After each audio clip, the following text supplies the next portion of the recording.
Hey guys, in this video we are going to discuss on the topic of anatomical terminology. So let's begin the video.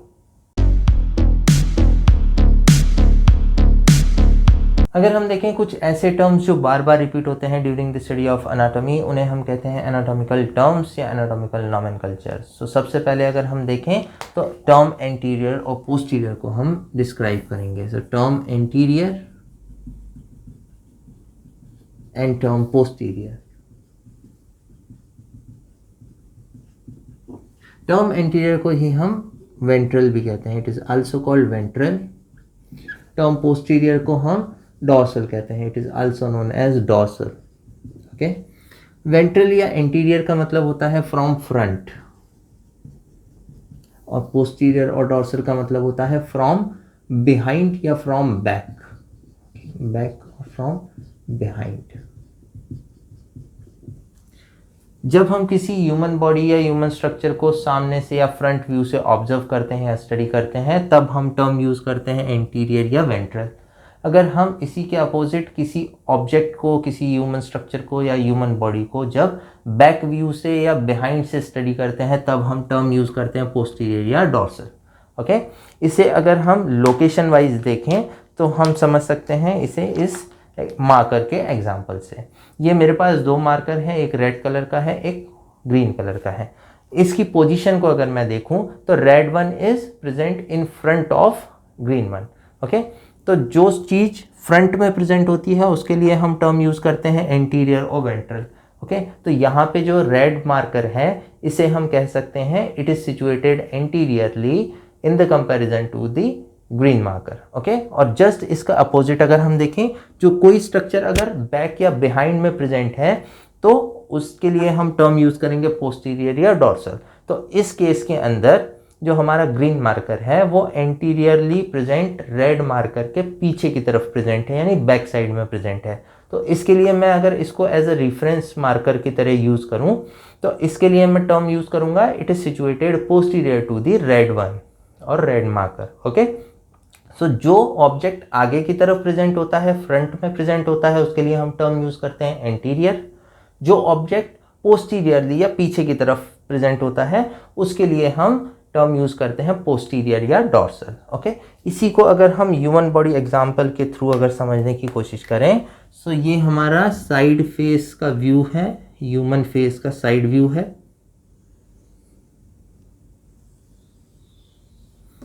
This is the neck. Okay, अगर यहां से मैं देखूं तो that is the nasal cavity.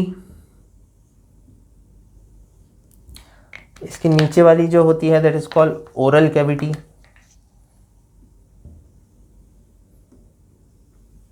ये आगे जाके common passage में बढ़ते हैं और फिर डिवाइड होते हैं ये दो पाइप्स में।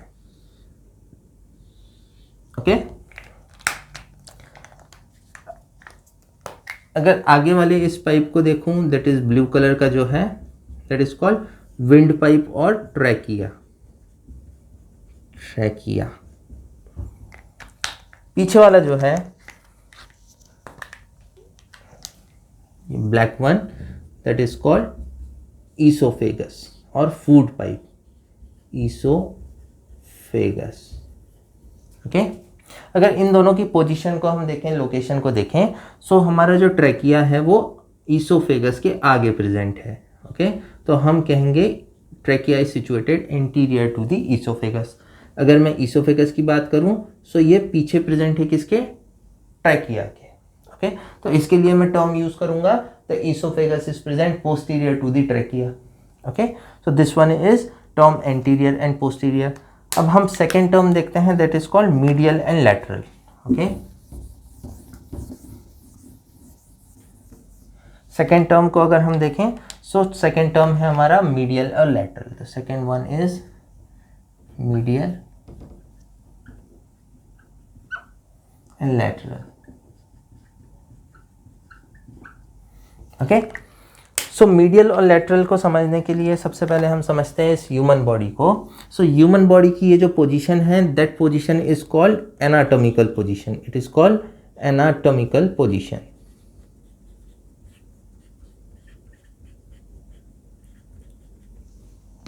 इस एनाटॉमिकल पोजीशन के बिल्कुल मिड से अगर मैं एक लाइन, इमेजिनरी लाइन पास करूं इस ह्यूमन बॉडी से, तो ये जो लाइन है इस ह्यूमन बॉडी को दो हाफ्स में डिवाइड कर देगी। एक है हमारा राइट हाफ, ओके, एक है हमारा लेफ्ट हाफ, ओके। इस लाइन का नाम होता है मिड लाइन, बिल्कुल मिड पार्ट में चल रही है, मिड पोर्शन में चल रही है, इसीलिए इसको बोलते हैं मिड लाइन। मिड लाइन, जो स्ट्रक्चर इस मिड लाइन के पास में प्रेजेंट होता है उसे हम कहते हैं मीडियल, यानी टुवर्ड्स दी मिड लाइन। और जो स्ट्रक्चर होता है इसके दूर प्रेजेंट होता है, यानी इस मिड लाइन से जितने दूर प्रेजेंट होगा उसके लिए हम टर्म यूज करेंगे lateral. So lateral is use for away from mid line, from the mid line, okay. अब इसे अगर हम इस एग्जाम्पल के थ्रू समझें तो इस एग्जाम्पल के अंदर इस मिड लाइन से इस ह्यूमन आई की डिस्टेंस और इस मिड लाइन से इस ह्यूमन ईयर की डिस्टेंस, ओके। लेफ्ट आई और लेफ्ट ईयर की अगर मैं डिस्टेंस लूँ, सो आई जो है वो इस मिड लाइन के पास में प्रेजेंट है इन कंपैरिजन टू ईयर। तो मैं कह सकता हूँ the eye is situated medial to the ear, okay. और मैं ये भी कह सकता हूँ the ear is situated lateral to the eye. तो जो स्ट्रक्चर इस मिड लाइन के पास में प्रेजेंट होता है उसके लिए हम टर्म यूज करते हैं मीडियल, और जो दूर प्रेजेंट होता है उसके लिए हम टर्म यूज करते हैं लेटरल, ओके। अब इसका नेक्स्ट टर्म को अगर हम देखें तो that is called superior and inferior. जो third one is called superior और इंफीरियर।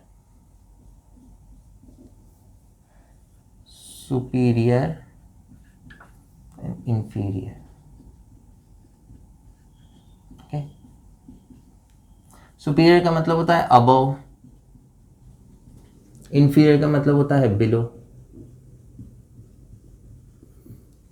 अगर लोकेशन के आधार पे या पोजीशन के आधार पर इसे हम समझने की कोशिश करें तो ह्यूमन बॉडी के अंदर हम एग्जांपल लेते हैं that is called left shoulder, that is called left elbow, okay. So left shoulder and this is left elbow, okay। सो अब इन दोनों की अगर लोकेशन या पोजीशन को देखें, सो जो शोल्डर है वो एल्बो के ऊपर प्रेजेंट है, यानी अबव प्रेजेंट है, तो इसके लिए मैं टर्म यूज करूंगा सुपीरियर। इसी के जस्ट अपोजिट अगर मैं देखूं तो शोल्डर के कंपैरिजन में जो एल्बो है वो शोल्डर के बिलो प्रेजेंट है, सो इसके लिए मैं टर्म यूज करूंगा इंफीरियर, ओके। सो अगर हम देखें यहाँ पे तो लेफ्ट शोल्डर हम कह सकते हैं situated superiorly to the left elbow, या हम ऐसे भी कह सकते हैं the left elbow is present और situated inferiorly in the comparison to the left shoulder, okay. So this one is superior inferior. अगर इधर हम देखें इस डायग्राम में तो that is the nasal cavity या nasal passage, that is called oral cavity, okay. अगर साइड व्यू से देखूं तो ओरल कैविटी जो है वो नीचे प्रेजेंट है नेजल कैविटी के, सो मैं कह सकता हूं the nasal cavity is superiorly present to the oral cavity, या oral cavity is inferiorly present to the nasal cavity, okay. So जो स्ट्रक्चर ऊपर की तरफ प्रेजेंट होता है उसको हम बोलते हैं सुपीरियर, उसके लिए टर्म यूज होता है सुपीरियरली। जो नीचे की तरफ प्रेजेंट होता है उसके लिए टर्म यूज होता है इंफीरियरली, ओके। इसका नेक्स्ट टर्म है इसी से मिलता जुलता, दैट इज कॉल्ड प्रॉक्सिमल और डिस्टल। तो चलिए उसको अभी अपन देखते हैं। Next term is proximal and distal. So next term is called proximal and distal, it's the fourth one. Proximal का ही दूसरा नाम होता है क्रेनियल,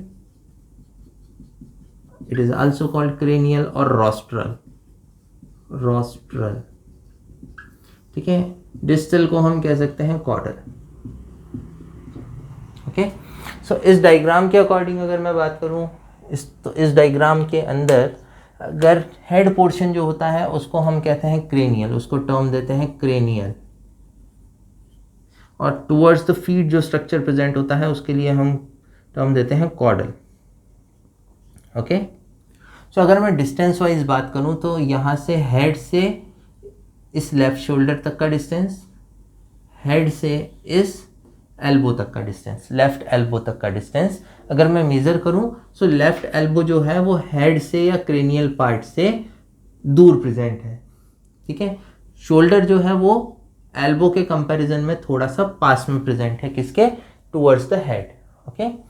सो इसके लिए मैं टर्म यूज कर सकता हूँ the shoulder is present proximally in the comparison to the left elbow, या मैं इसको ऐसे भी कह सकता हूँ the left elbow is situated distally to the left shoulder, okay. So जो हेड से दूर होगा उसके लिए हम टर्म यूज करेंगे कॉर्डल या डिस्टल। जो स्ट्रक्चर हेड के पास में प्रेजेंट होगा उसके लिए हम टर्म यूज करेंगे प्रॉक्सिमल, क्रेनियल और rostral, okay. P for pass, head के पास, डी फॉर दूर, हेड से दूर, ओके। सो प्रॉक्सिमल और डिस्टल को अगर हम देखें सो टुवर्ड्स द हेड, और इसके लिए हम यूज करेंगे अवे फ्रॉम द हेड, या इसे हम कह सकते हैं टुवर्ड्स द फीट, ओके। यानी अगर पैरों के पास में कोई स्ट्रक्चर प्रेजेंट है तो उसके लिए हम कॉर्डल टर्म या डिस्टल टर्म भी यूज करते हैं, ओके। इसका नेक्स्ट टर्म अगर हम देखें that is called superficial and deep. इसको समझने की कोशिश करते हैं। तो नेक्स्ट जो टर्म है that is called, fifth one is superficial and deep. Superficial का मतलब होता है क्लोज टू स्किन, क्लोज या नियर टू स्किन और body surface, body surface, okay. Just इसका अपोजिट होगा